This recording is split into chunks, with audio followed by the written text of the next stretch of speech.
સુરતના સચિન વિસ્તારમાં તાજેતરમાં જ બનેલી લૂંટ વિથ મર્ડરની ઘટનાએ શહેરમાં ભારે ખળભળાટ મચાવ્યો છે। આ પ્રકરણમાં આંતરરાજ્ય ગેંગની સંડોવણી પણ બહાર આવી છે। આ કેસમાં લોકો દ્વારા પકડાયેલા એક આરોપી દીપક કુમારનો ગંભીર ગુનાહિત ભૂતકાળ અને બિહાર કનેક્શન સામે આવતા પોલીસ પણ ચોંકી ઉઠી હતી। સચિન પોલીસ દ્વારા લૂંટ અને હત્યાના ગુનામાં પકડાયેલા દીપક કુમાર માત્ર આ જ ગુનામાં સંડોવાયેલો નથી, પરંતુ તેના પર બિહાર રાજ્યમાં લૂંટ, ચોરી અને એનડીપીએસ સહિતના કુલ 6 જેટલા ગંભીર ગુનાઓ નોંધાયેલા છે। અન્ય 3 આરોપીઓની ધરપકડ માટે સચિન અને ક્રાઇમ બ્રાન્ચની 12 ટીમો બનાવવામાં આવી છે, જેમાંથી 2 ટીમ બિહાર રવાના થઈ છે। ચોંકાવનારી વાત તો એ છે કે દીપક કુમાર સહિત કુલ 4 આરોપીઓ 2 દિવસ પહેલા જ બિહારથી સુરતમાં લૂંટના ઈરાદે આવ્યા હતા। તેમણે સુરતના સચિન વિસ્તારમાં રહેતા એક સ્થાનિક વ્યક્તિએ ટીપરી એટલે કે ગુપ્ત માહિતી અને મદદ પૂરી પાડી હતી। આ મદદના આધારે આરોપીઓ સચિન સુડા આવાસમાં 2000 રૂપિયા ડિપોઝિટ આપીને છેલ્લા 2 દિવસથી રોકાયા હતા। પોલીસે આ સ્થાનિક વ્યક્તિની ભૂમિકા અંગે પણ ઊંડાણપૂર્વક તપાસ હાથ ધરી છે।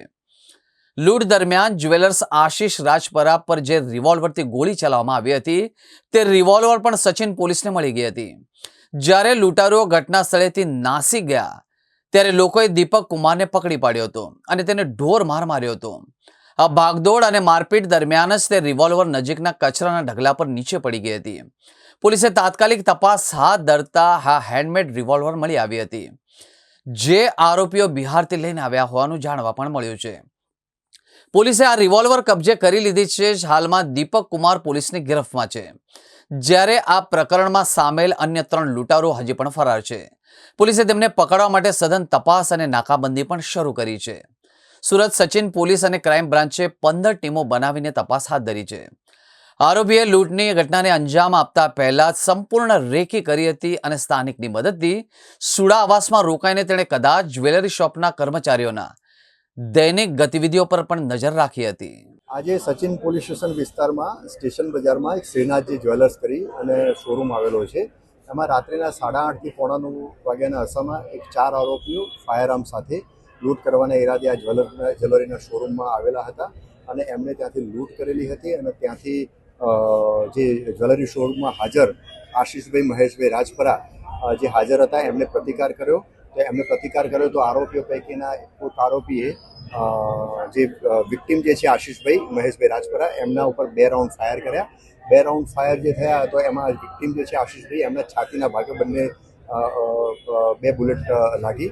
તો એમને પ્રાથમિક સારવાર અર્થે અહીંયા સચિન લોકલ હોસ્પિટલમાં અને ત્યાંથી વધુ સારવાર અર્થે એપોલો હોસ્પિટલમાં રિફર કરવામાં આવેલા, ત્યાં એમને ડેથ જાહેર કરેલા છે। એના સિવાય આ ફાયરિંગમાં બીજા એક વ્યક્તિનું પણ ઇન્જર્ડ થયેલા છે, એમને એપોલો હોસ્પિટલમાં એમને સારવાર અર્થે રિફર કરવામાં આવેલા છે। એમનું નામ અત્યારે જાણવાનો પ્રયત્ન ચાલુ છે। આ જે 4 આરોપીઓ ફાયરઆર્મ સાથે લૂંટ કરવાના ઈરાદે આવેલા હતા, એમાંથી એક આરોપી જે છે એ પબ્લિકે એમને ઝડપી પાડ્યો હતો અને પબ્લિકે એને માર પણ મારેલો હતો। એમાં એનું હેડ ઇન્જરી થયેલી હતી, માથાના ભાગે ખૂબ બ્લીડિંગ થયેલું હતું। તો એને યોગ્ય પોલીસ જાપ્તા હેઠળ સારવાર અર્થે નવી સિવિલ હોસ્પિટલમાં મોકલી આપવામાં આવેલી છે। આ જે ગુનાવાળી જગ્યાએ જે 3 રાઉન્ડ ફાયર પ્રાથમિક વિગતો અનુસંધાને જે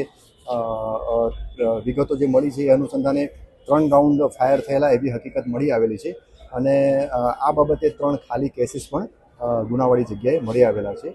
હાલમાં એક આરોપી પકડાઈ ગયેલો છે, એ સારવાર હેઠળ છે સિવિલ હોસ્પિટલમાં અને અન્ય 3 આરોપીઓ ફરાર થઈ ગયેલા છે। સુરત શહેર પોલીસની સ્થાનિક પોલીસની ઉપરાંત ક્રાઇમ બ્રાન્ચની ટીમ અને અલગ અલગ બીજી ટીમો પણ કાર્યરત થયેલી છે આ 3 આરોપીઓની ઝડપી પાડવા માટે।